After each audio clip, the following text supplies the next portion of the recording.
Hi, and welcome to this special edition of Channel 6 Sports. I'm Mitchell Morgan, joined by Taran, Meyer, and Joe Kramer. All-guy edition. Couldn't tell you the last time we did this, but it's good to have you all here today. It better go well. Yeah, I'm sure it will.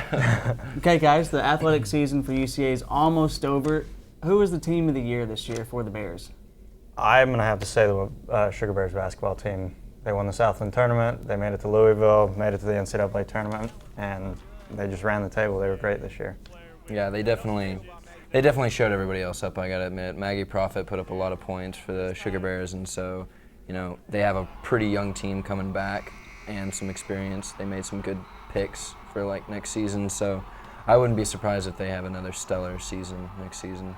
An all-guys show, but we pick a women's team. Way to go, guys. I mean, can't discriminate here at all. What about male and female athlete of the year? If you had to pick one, Joe, who would your male athlete of the year be? Male athlete, I was thinking about it, and I gotta say, probably I have a bit of a bias for baseball, but Tyler Langley's got to be one of those guys that, even though their season hasn't gone as planned, he's performed in every game. And while there's a lot of great male athletes, I mean, we just had Woodard got picked up by the Jaguars, so that's something to really chime on. So between those two guys, I'd have to say either one of them really went all out for their senior years. What about the female? Female, like I said, Maggie Profit's probably my favorite. If not, Emma Svensson for golf. She's putting up crazy numbers. So, next season, she's a freshman, so she's got years to put into it, and she already has a list of accolades for other tournaments and youth leagues that she's done. So it's, she's another athlete to look at. I'm going to go with basketball on this one. I do like the Emma Svensson one, though. Good point. But I'm going to say Maggie Profit and Jordan Howard. I think they led their teams respectively. Jordan's got 2 years left. Maggie's got a year left. And look what they've done so far with their time here. I think they've both been phenomenal, and they showed what they can do again this year. Yeah, I guess I'll focus on football for a second. I think Hildebrand, if I had to give a player of the year or most improved player of the year, I'd have to give it to him for the way he came in the Northwestern State game and kind of took this UCA team over and only missing the playoffs by one game. You can't really argue or complain about the way the Bears played with Hildebrand at quarterback. I'm anxious to see what he does next year after a whole offseason of practice. Female player of the year, like you said, Maggie Profit, or I could probably give it to any girl on the women's softball team. I mean, just the way they've been playing this year has been lights out. I know we're not able to cover the softball team as much as we'd like to. They kind of get on to us for that. But it's funny, I ran into a mom at Kohl's when I was working a couple weeks ago, and I told her that we covered the baseball team really elaborate and followed them every week, and she kind of rolled her eyes well, what team's doing better? And I said, I'm sorry. I understand the softball team's doing better. I wish we could cover them, but we can't. But looking back at the Sugar Bears, they made the NCAA tournament. They played Louisville. They won their conference. What was it like for the Sugar Bear team to make it to the tournament this year? I mean, look at their record. Yeah. It speaks for itself. I mean, that's leaps and bounds. But I think looking ahead, really to their recruits. I mean, how many players can Coach Rushing bring in now? Because they're going to look at this team and say, hey, they pretty much ran the Southland Conference. I mean, aside from Abilene Christian, who was ineligible, therefore giving the birth to the Sugar Bears, but it brings in recruits. It brings in players and attention that can only better. And talk about the community. The community here, they rallied around the Sugar Bears. We went out to the rallies, we went out to the selection show. I mean, they were great, and people just would get around them. So I think, long story short, it means a lot. Yeah, I definitely think that what you're going to get more out of these postseason wins is recruits. I think 90% of the time you're going to be working off of what you got, but when you can win games like that, you're going to be able to bring in those extra, freshmen or JUCO players that are really going to be able to not only help your team, win next season, but set up more wins for seasons in the future. And then before you know it, you have a program that's pretty formidable.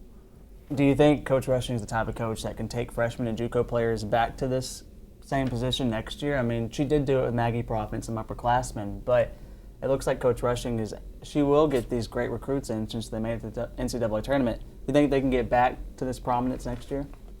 It's going to be tough to say right now, but I know that the more coaches feel the same kind of drive that players do a lot of the time. A lot of the times they were players, so they know that, when they get a taste of success, they're going to do everything they can to build on that success. So I think she's definitely going to be willing to, work with the team the way that these new players and that the older players do. So together, I think I would say there's a pretty good chance that they're going to do really well, if not better than they did this season. I think Rushing's has them going in the right direction, absolutely. She's instilled the work ethic, the humility, and like you said, the feeling of success. I think she's got them in the right direction, and the biggest thing for me is passion. I mean, you look at all those players and you talk to them, they live and breathe for each other. They do everything together, on and off the court, coaches included, and I think just the passion that they have, not only for the game but for each other, I think is really carrying them. We've seen the men's basketball team the last couple of years. They got a new coach. Their win total keeps increasing. How much longer is it going to be till we can say the same about the men's team that we are saying about the women's team now? I'm going to give it 2 years tops. I think they're going to have a good season next year, I think. I mean, they're going to be mid-table. They're going to make the tournament. The first year back in the tournament with Coach Pennell. And I think, within a year or two, I think they're going to be conference champions, if not an at-large bid somehow. They're going to do well. I think they're on the right track as well.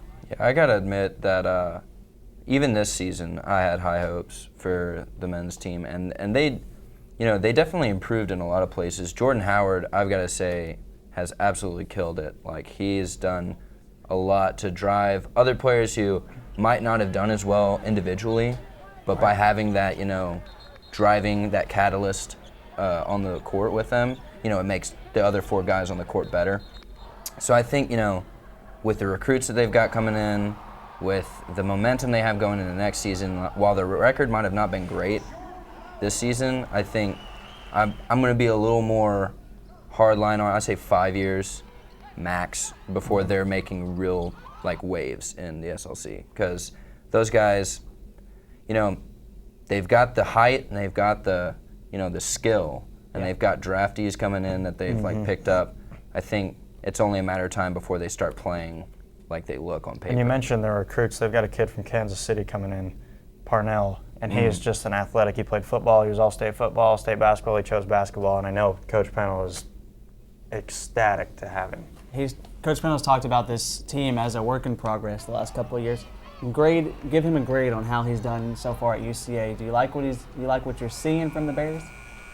Yeah, I think he not only has made the record better. They've had more wins than they did last season, and that's what you're always looking for, especially when you rebuild a program from the bottom, from the bare minimum. And not to mention, one of the things that held back our previous men's team was grades and academics, and he has turned that completely around. Our men's basketball team has a great collective GPA and some of the best individual GPAs out of all of our athletes. It's really something to see a coach not only take the athletic side of the team, but also form a family and an academic, group out of a team. That's something that I think is definitely worth mentioning. I think a lot of things go into giving a grade to a coach. I think, one, you got the APR up, which is great. Team's doing fantastic. He's brought the team together. There's no one-sided anything. The team wants to play together, and he's brought in the recruits, like I had mentioned, and the wins are going to come. And so if I were to give him a grade, I think a B. I think with what he's had to work with so far, I think he's done a great job with it, and he's headed in the right direction, definitely. We've all been in the city of Conway for quite some time now. We've been here at UCA. The Bears just missed a playoff game, football-wise, by one game this past year. What would it do for the city of Conway and UCA to have a home playoff game here at Estes Stadium? The city of Conway and really Central Arkansas, quite honestly, it's a massive football community. So to bring an FCS playoff community to Conway and to UCA, I think would be massive. I mean, Coach Campbell's done great, and I'm sticking with the recruits. I'm patting the recruits on the back, and I'm going to focus on this. I think it can only bring in more people as well and bring more attention not only to the program but to the school and, quite frankly, other athletics. It's tough. Conway has always been the number 2 in the state to a lot of people. Yeah. We've always had the Razorbacks, and that's been the team. We don't have a pro team. So, a lot of times Arkansans will flock to University of Arkansas, and we've always had a bit of pride here in Conway for the Bears, especially in recent years when they've been doing, pretty well. So I think if we got to that point, Conway's exploding in size and population. Like it's Sam's Club is coming. And it is. Chipotle. I hear there's We a are Chipotle stepping the on way. up, and so I think that's a testament to. I think Conway's ready for it, and I think we're ready to be seen as a big place. We've always been overshadowed a little bit by Little Rock, and I think it's time now that Conway's really going to start to assert itself as a major hub here in Arkansas, not only for college but for sports as well. I think the football team, the players and the coaches are definitely ready. You see how they work day in and day out, and the camaraderie that they've got on that team. I think they're ready. I think a lot of teams everywhere else would love to come play at a purple and gray field. It's unique. And we can get the fans to come here. It would be a fun, exciting atmosphere for sure. The volleyball team has hosted a Southland Conference tournament here at UCA. What's another sport you'd like to see host a tournament here? I'm going to take this one. I'm going to say the Missouri Valley Conference tournament for soccer. I think, you have the Southland teams and they're the Division I, AA, whatever you want to call it. But the Missouri Valley is together different. I think you've got the teams like Drake, Bradley, SIUE. Drake went to the almost round of 16 in the men's soccer tournament. So I think bringing a different level, not only a different level of competition, but new teams for the fans and the community here at UCA to see and to watch. And with soccer growing in the Central Arkansas area, I think that can only help. Yeah, there'd be a lot of hype around that. I know I'd like that. Yeah. I got to go with like I said, my personal bias for baseball. I think we got the semi-new stadium. It's been a few years now, but it's pretty nice, especially in conference. I've been to a few of the other fields, and I think not only could we handle the size, but there's a lot of everybody wants to come to these games. I've seen crowd turnouts for games that shouldn't really matter that are impressive. Yeah. So I think baseball is it's a long time sport, especially down here in the South, and I think for spring there's nothing to compete with it. Yep. So I think that's where they're going to really want to see it. But I would be interested to see a major tournament in soccer because, like you said, it's growing really big, especially here, not only in Arkansas but in the entire country. So I'd be excited to see that. And if you look at, the women's team hosted the tournament last fall, and the turnout for that was fantastic. Unfortunately, they lost in the first round, but you saw the people that it brought out, and you saw what it did and brought to the complex. And I just think with the men, it could do the same thing, if not better. Right. I think it'd be fun. Like you talk about baseball, with that huge party deck out there, and like you talked about the crowds seem to get bigger for the games that start to matter. It's just, I think baseball in springtime and summertime, best weather around, it'd be fun to have for sure. School ending. Yeah, for sure. That's all the positive. families coming out, and then you tell little youth baseball teams at the conference tournaments here, oh my gosh, you'd have every team in the county around.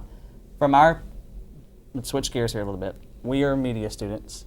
What does it take, print for you, television, actually print for you too, television for me, what does it take from us to increase media coverage of these teams? It's hard. We, as student organizations, we don't have the money that big, corporations do, and so we have to struggle. Not to mention, students tend to flake. College students are not always the most reliable employees. So, I think what it's taken for us to get to the point where we are today and what it's going to take for us to get even better is just collaboration. I think we've done a really good job of, I'm over here doing broadcast stuff, and I know we've had guys from the broadcast write for us in the paper, and I think when you bring all the media together, that's when you have a product that people pay attention to no matter what their preferred method of digesting news is. So, you have the oldies that read the paper, and you've got these young kids that are, you'd be surprised if they pick up a paper, Right. So I think melding those age groups and those styles together has been our major success. Being a part of both, I've kind of found out something very interesting. Here at Channel 6, we've got a sports section. We have our all sports, but also being with the paper and having the opportunity with that, I learned that a lot of people don't know a ton about sports and what goes into sports and, you know, the lingo. Like you said, you actually made a very good point, Joe, that sports is just a news story with lingo. Yeah. And I think better understanding of sports, both on the print and the broadcast side, I think is very, very important. And just reliability. I think you made a very, very valid point about some people flaking. And to increase the coverage of sports, I think it takes reliability. Yeah. And that's really what needs to be driven, Right, because these in games, my opinion. these games aren't, you know, at a set time every day. Yeah. You know, it's not another class, another 15-minute period. It's a 3-hour game. It's a 1.5-hour game. It's on a Saturday night. It's on a Friday morning. You know, it's all the time, and you really have to love what you're doing. And I think that's what I would try to preach when I was in charge of the paper. I was like, guys, if you're not comfortable with sports, take it, because you're going to learn something. And so I think, you know, while it's not always a favorite amongst the writing students, you can pick up a lot from it. So. And not just sports stuff. Right. You can pick up a lot of things about writing or journalistically about covering sports. Absolutely. There's a lot that goes into it. Looking at this past year and and y'all's perspectives, I guess mine too, what have we done right to get our voices out there about our work? Whether it's the Echo, whether it's Channel 6, what have we done right? I think we've covered the right things. We've covered the big events. We've made strides in covering little events, trying to cover as much as we can. And like you said, we can't do everything. We don't have the bodies for it. It's impossible for, you know, the 2-3 of us to be in 4 or 5 different places at once. We know that, but I think we've done a good job of getting our name out there, not only on social media but in the paper. I mean, you're down in Little Rock now. Yeah, Shoot, and you've done well. You're going to be on the radio coming up, and I just think getting the name out there and getting students the exposure, I think we're on the right track. We're on the right track. I think it's become increasingly apparent that social media plays a gigantic role in what we do as journalists, and especially with sports, because I'd be lying if I didn't get a lot of my sports news from Twitter, just absolutely on my feed 24/7, and that to me is, you know, it's a shifting gears for sports coverage, you know, but I think what we did right as the paper, because a lot of times papers suffer, you know, we cut down distribution levels. We took the number of papers we were printing and we cut it down to save money because, frankly, they're just not getting picked up at that rate. But we increased our online and our social media coverage, and via that, we were able to reach more people and be able to get more hype around whatever we were trying to, you know, cover. So I think that's our major success in print, and I think broadcast has been on that, you know, doing really well over the past year, and I think we can only go up from here, you know. I think social media is probably the biggest thing. You talked about earlier about how people, you know, you see little kids or kids our age, teenagers don't get a newspaper. They go straight to their phone to get their, you know, their information, their news. And to be honest with you, when it comes to sports, most of us don't have time to sit down and watch a 3-hour baseball game on ESPN. Like, we have other stuff to do, even though it's our favorite team. You know, we can't sit there and watch from inning 1 to inning 9. And so being able to go to social media and see what the score was, see who was hot, see what the pitcher did, I think that's changed the entire media outlook on society and how society looks at media, is that they can go to the click of a button. Saying that, I don't think the newspaper will ever die. Right. You know, there's always going to be those people that love to have the paper in their hand. I'm you know. one of them. Yeah. And so there's a few of those out there, and so I think it's nice to see contrasting styles, and if we can keep both of those around, I think the media is going to continue to thrive through the society for sure. A lot of people here at UCA have the tendency to say that UCA needs to play Arkansas or A-State, the other two big schools in the state. You talked about how UCA or Conway gets overshadowed. Well, Jonesboro's a big town, Fayetteville's a big town. What does UCA need to do to get their sports name out there? Odds are UCA is never going to play U of A in any sport. Never going to happen. Now, we have played Arkansas State before. We played them in basketball. We played them in baseball. But what are some other things UCA can do to get the other sports to play Arkansas State, or maybe even U of A in a miraculous event happening sometime soon? You know, I think sports teams, you know, athletic directors from the different colleges, they do what the people really want. You know, if the crowds want it, they will find a way eventually. You know, but I think for everyone to want a matchup between UCA and Fayetteville and anything, it's going to take us stepping up to that D1 SEC level. Yeah, we're never going to be an SEC Division I school for now. Maybe sometime in the future, but that I think we're going to have to build a reputation to the point where the other schools can't ignore it. And athletic directors begin to talk, and then that's how things kind of get going. Well, I'll let you chime in. What's crazy is that we've been here at UCA and we've seen UCA sports. Yeah. We don't look at them. I don't look at them as an FCS level school. No. And it's funny because if we went to U of A and we were journalistic students and they lost to an FCS school, we'd be like, man, this team is going to be awful this year. They just lost to a division, basically, a smaller level school. Yeah. But us being here at UCA, we play Arkansas State next year in football. We actually I think we have a chance to go up to Jonesboro and beat them. Absolutely. And if that happens, we're like, yeah, we just beat Jonesboro, no big deal. But if Jonesboro were to lose to us, they're like, oh my gosh, we just lost to an FCS school. Right. And so I can see an athletic director perspective from the other school. It's like if we lost to them, that's going to look bad obviously on our schedule and our reputation. But from our standpoint, being here the last 4 years, it's like, shoot, we want to take on the big boys because if we lose, it's not going to matter. If we win, well, we just beat you. That's going to look great on our resume. And so, obviously I can see it from both sides, but I think that's the toughest thing. I think. Yeah. Two things for me. I think in-state rivalries, if you want to talk about playing Fayetteville, Jonesboro, even Euler, you name it, it's all about the fans. Fans want to see it, and the athletes and the coaches want bragging rights. Like you said, playing Fayetteville at an SEC level, probably not going to happen right away. Yeah. But that leads me into my second thing. Coach Pennell has done a very, very good job of this. He doesn't play, like you like to say, cupcake teams. He goes and schedules Pitt, the Rutgers, goes off to Vegas and plays teams. That's where you know where you stand up. And yes, I know that there's money involved in, if we want to talk about football, there's money involved in football. If we're gonna go up and play Fayetteville, there's a lot of ins and outs to do with that. But we know if we want to be better and we want to be the best, which I know UCA wants to do, you have to know where you stand up against the competition. You can't go around blowing these other teams out or schedule teams year in and year out that you're going to beat.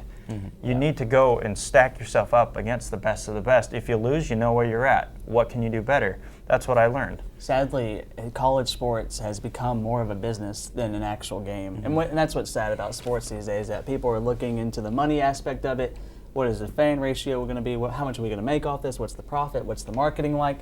And it's sad because, if we could just schedule a game and just play each other, my gosh, just get the game over with, you know? And so, sadly, college sports has become more of a business type thing, and I don't see that changing. I think it's just going to get worse. With ESPN involved and all the money they're making and all the money they pay the schools, it's amazing how business basically runs college sports. Right. And if you want to talk about UCA, what they should do, I think they should all go schedule some good teams. Yeah. Go schedule Power 5 teams. Well, that's what I'm saying. If the football team went to schedule Power 5 teams and actually beat them, that might get U of A's attention or Arkansas State and be like, hey, maybe this is a good team. Maybe we should play them more because it'd give us guys a challenge. And if we win, we win. If we lose, then obviously we need to work on something. Right. We've seen the baseball team play Euler. We've seen the basketball team play the Trojans in Conway. What's it like for UCA to play these in-state schools? I think it brings it back to that fun aspect of the game. A lot of kids. I know a lot of kids who play in-state know each other. In high school they played in the same conference or they went to the same camps. They did the same combines, whatever it may be. And when you get to play within the state, you see people, you see familiar faces, you read about them in the local paper, whatever it might be. And I think that just makes it fun. Like hype and this, excitement where you get to play your peers, not someone you've heard about remotely or some big team. You're not playing a team at that point. You're playing people. And I think that brings it down to that little league, like when we used to just go play for fun, Yeah. And I think that's important because that's the kind of stuff fans like to see. The teams like to see it because the fans come out and it makes them money. They like to cover it. Right. But the fans and the teams themselves are in it for the love of the game. They go because it's fun. And I think playing in state, like the Trojan Bear rivalry in baseball, I think that's great. I think 30 minutes apart really everyone can come see the game no matter which field it's at. It's, in-town, like basically an in-town rivalry. And I think that, to me, is the most fun thing, is getting to see guys get out there and play, not to get a win or a loss, for a record or for coverage or whatever it may be, but just go out there and play the game. And I think that's the most fun thing about it. In-state rivalries are funny. In soccer, we have a thing, we call them derby days. And that's when two teams from the same city or within the same area play each other, and those games are nuts. They're crazy. And it's all about bragging rights, and it's about the fans. The fans love it, and the athletes, you don't want to lose to the team down the road. You don't want to do that. You don't want to lose it in general, but the fact that they've established the rock and roll rivalry with both really basketball and baseball, I think it gives just a little extra edge to both teams to better themselves, and really to better their respective sports here in the area, quite frankly. Looking ahead next year, what would be the biggest storyline we cover next season? I know this year we talked about Woodard. He got drafted. The baseball team slumping a little bit. The basketball team won more games than maybe we thought. What's going to be the biggest storyline, or the women's team made it to the NCAA tournament. What's going to be the biggest storyline next year for this athletics here at UCA? Football wins the Southland Conference, and they're ahead of the FCS playoffs. Plain and simple. That would be a good one. Mine, I think, is going to be a winning record from basketball, and I think maybe a berth into the postseason. Wow. Like, I don't know exactly which way it would go, but I expect to hear good, big things from the basketball team, the men's basketball team. I like that. Both of those sound bold, but are definitely doable for both athletic programs. What's your bold prediction for next year? UCA men's soccer MVC champions. No, there we go. Is that bold? Is that? They're on the right track right now. They're on the track. We'll see. Well, if I'm gonna go bold, and I think it's not too bold, but men's baseball team makes it to Omaha. Very nice. Maybe a round or two. I'd like to see that happen. I like that. Well, I'm gonna talk about a team that we haven't talked about at all on this panel. We didn't even mention this team at all, which I'm kind of surprised. I think the volleyball team goes undefeated at home. I think Coach Jones, the way I talked to her a couple weeks ago doing interviews, she seems really excited about this team. She's coming in. With beach volleyball coming in, they're kind of players play both ways. This team is young, but they're talented. And that's what we were talking about, me and Coach Jones, that if you have even though you have young girls on the team, but if they have a fire in their eyes and they're talented from high school, that can be a very dangerous team to, play against in conference. And so this UCA team, they have a chance to go undefeated at home. I do see them slipping a couple of times on the road, but they have a really good chance to win every game at home. You talk about a fire in their eyes. How about losing the first round, hosting the conference tournament last year? I don't know what would make you hungrier. I mean, filling in the shoes of players like Heather Schnars, she was absolutely dynamite all season, and that's what I'm saying is when you see someone put up SLC Player of the Week, week in, week out, that's something to not only is your program strong, but as a freshman, as a sophomore, someone who's coming in from high school or JUCO, and you're like, you know what, I want to be at that caliber. I think that's perfect. I mean, she's leaving. She's graduated, or she might be back for graduate school. No, she'll be back. She'll be back next fall, and she'll be playing. She's actually her and Amy are going to be beach. Okay. On the beach side of things. Well, then I would not be surprised that would light a fire for the whole team to rise up to that kind of caliber of player. Hey, another bold prediction: beach volleyball. They might win every game they play. I don't know anything about beach volleyball, so that's exciting. Well, guys, thank you so much for joining me. That's going to do it for this special edition of Scoreboard. Stay tuned all summer for more episodes. Thanks for watching.